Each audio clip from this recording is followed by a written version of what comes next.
শীত মানে গরম গরম ফুলকো শাঁসের পিঠা। তো আসসালামু আলাইকুম এভরিওয়ান, ফারিয়াস কিচেনে আপনাদের সবাইকে স্বাগতম। তো আমরা আজকে নতুন একটা রেসিপি নিয়ে আসলাম। তো চলেন শুরু করি। 2 কাপ চালের গুঁড়ি নিয়ে নিলাম, 1 কাপ ময়দা নিয়ে নিলাম, পরিমাণ মতো লবণ নিয়ে নিলাম। এখন এটাকে ভালো মতো মিশিয়ে নিতে হবে। মিশিয়ে এটাকে এখন কুসুম গরম পানি নিয়ে নিতে হবে। পানিটাকে অল্প অল্প করে দিয়ে দিতে হবে, দিয়ে একটা ডো তৈরি করে নিতে হবে। তো এটাকে তখন ডো তৈরি করে নিলাম। তো আবারও আমরা পানি দিয়ে দেব। পানি দিয়ে ভালো মতো হাতের সাহায্যে এটাকে আবার মেখে নিতে হবে। যত ভালোভাবে আমরা মেখে নেব তত আমাদের পিঠার রেজাল্টটা ভালো হবে। তো দেখেন এরকম হবে পিঠার ডোটা। তো এই যে 10 মিনিটের জন্য রেস্টে রেখে দিলাম। চলে আসলাম 10 মিনিট পরে। এই যে দেখেন এরকম থাকবে। তো আমরা এখন চুলায় চলে যাব। তো আমরা চলে আসলাম চুলায়। এই যে এরকম করে আস্তে আস্তে পিঠাগুলো দিয়ে দেব।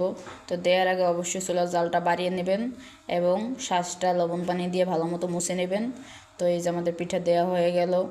আমরা একটা ঢাকনা দিয়ে ঢেকে দেব, ঢেকে 2 মিনিট ওয়েট করব। তো এই যে দেখেন মাশাআল্লাহ আমাদের পিঠাটা কত ফুলকো ছিদ্রযুক্ত হয়েছে। তো এরকম করে আস্তে আস্তে একটা ছুরির সাহায্যে উঠিয়ে নিব। এই যে উঠিয়ে নিলাম। এভাবে পিঠা বানালে কখনো পিঠা খারাপ হবে না, ফুলকো ছিদ্রযুক্ত হবে। তো এই যে দেখেন পিঠা আমাদের হয়ে গেছে। আস্তে আস্তে এরকম করে সবগুলো পিঠা আমি ভেজে নিলাম। তো মাশাআল্লাহ দেখেন পিছন দিকটা কত সুন্দর হয়েছে এবং মাঝখানটা কত ছিদ্রযুক্ত হয়েছে। এরকম করে আপনারা নতুন যারা তারা ট্রাই করে দেখতে পারেন।